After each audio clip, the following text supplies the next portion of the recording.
So staying with us, level 4 of lockdown has resulted in an increase in contraventions. Police Minister Bheki Cele says the number of arrests doubled compared to level 5 lockdown regulations. The minister also says there's been a decline in the number of reported GBV cases, gender-based violence cases, while distressed calls have risen. He was briefing the nation yesterday on the levels of compliance and adherence to lockdown regulations, and he joins me on the line now just to clarify some of those points. Minister Cele, thank you so much for joining us this morning. A major talking point coming out of your extended briefing yesterday was again around the numbers pertaining to gender-based violence. Now, yesterday you said that while there was an increase in calls reporting gender-based violence-related calls, there has, however, been a decrease in the number of cases physically being opened. You did, however, admit that this is because of lockdown. It's difficult for people to move around, and I suppose, would you admit then that it's even more difficult to move around if you feel like your life is being threatened? Other than encouraging people to physically go to police stations to open cases related to gender-based violence, is there any other way that we can help those who are feeling most threatened in their own homes during this time? Well, thanks for especially explaining what you have said, because in some quarters it was understood, as you say, the gender-based violence has gone down. The key word here, reported gender-based violence, that has gone down, and the case is opened. But distress calls, there are definitely more. So we are counting the opened cases. Definitely under lockdown, it's difficult for people to move, and I guess the perpetrator in the house, if against you, the gender-based violence, would watch you that you are not moving to go and report.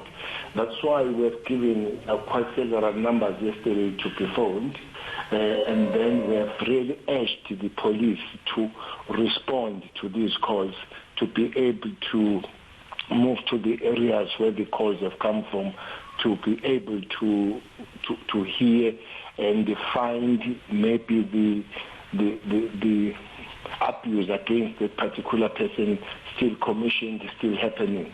But also we have encouraged the families to be part of assisting those that could be facing the gender-based violence in the closed circuit as it happened, including the neighbors, to put an eye and put an ear and then report those things. That's what we're trying to encourage. We hope that soon this will pass and people be able to move so that they can report, and the response is better when these cases are open at the police stations.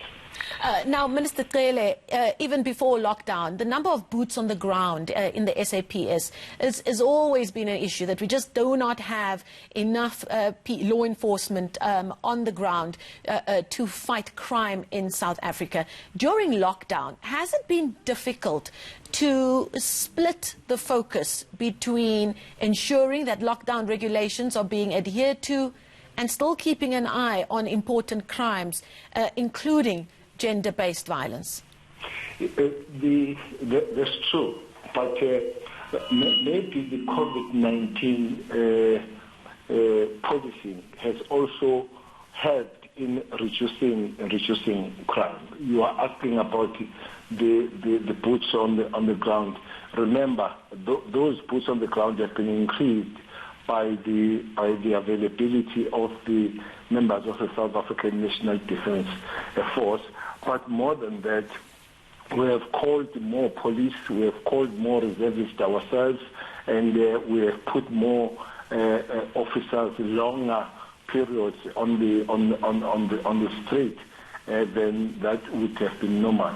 But the other regulations of the COVID-19 have improved the crime situation itself, like your alcohol, has really reduced crime, especially in these areas where there is a high degree of crime, like your Western Cape flags. But it had also increased the roadblocks, which would then reduce things like cash heist to those roadblocks, things like car hijack and all that. And as you are looking at COVID, we did not forget to look at the crime. That's why we have quite several busts on the drug issues. We have been very successful for the last 2 weeks. We have been successful in Soweto. On the 19th, we busted one of the biggest car hijack syndicates. We have arrested quite several people there.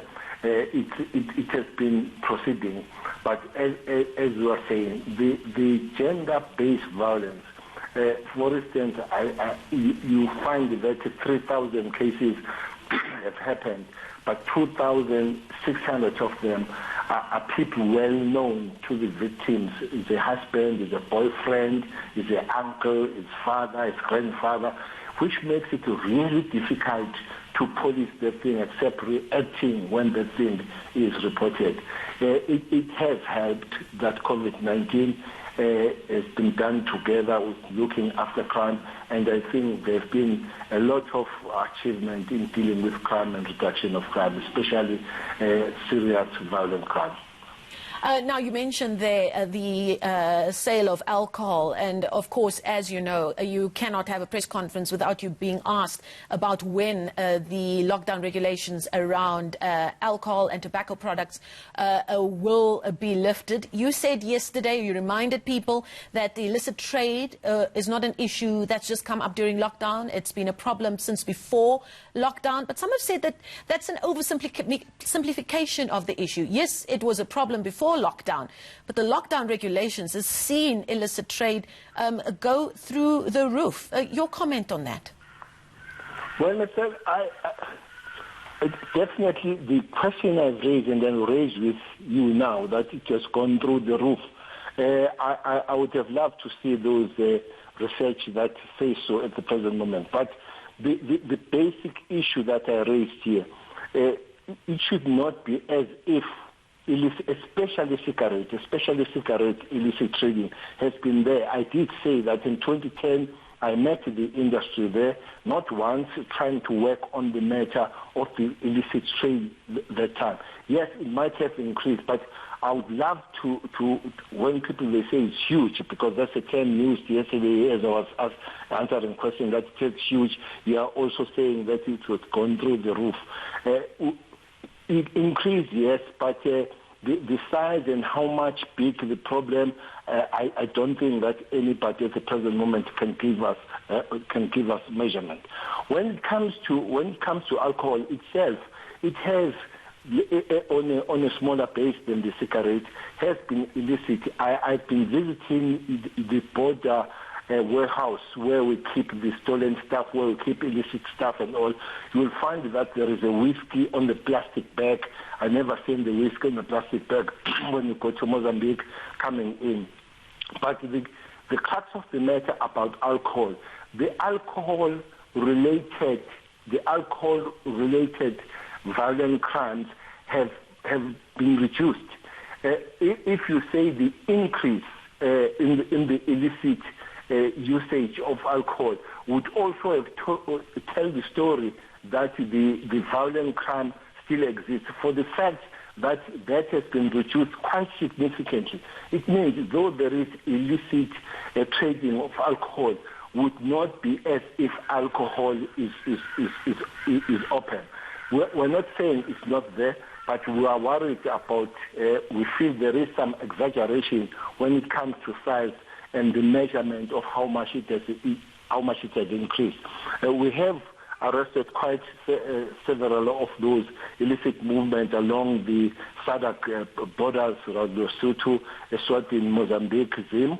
The SANDF has helped us a lot, but the South African police ourselves, we have arrested a lot of them. We have arrested the lot of bust on the drugs themselves, especially in the Cape Town port and Durban port. So we have been going on with our with our crime activities as the law enforcement in South Africa.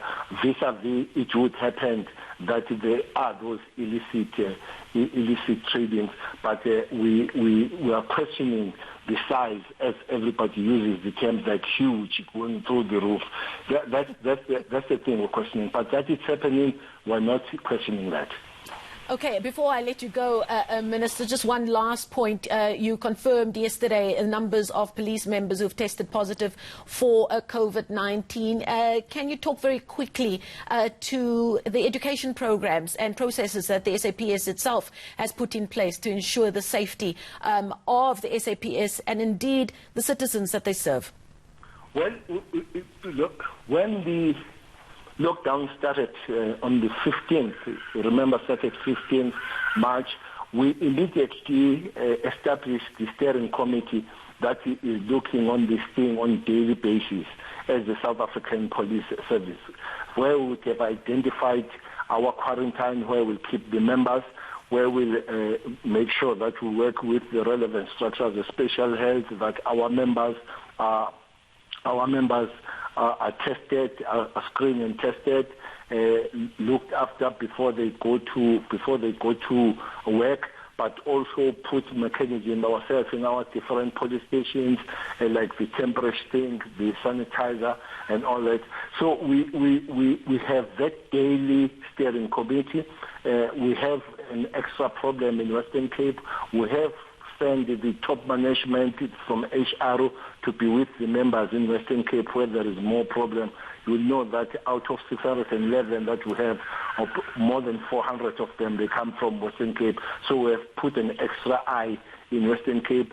I have met the Premier myself, spoken to Premier twice. There was a special meeting that was requested by the Minister of Police, chaired by Minister Zamini Zuma. There was Premier of Eastern Cape, Premier of Western Cape.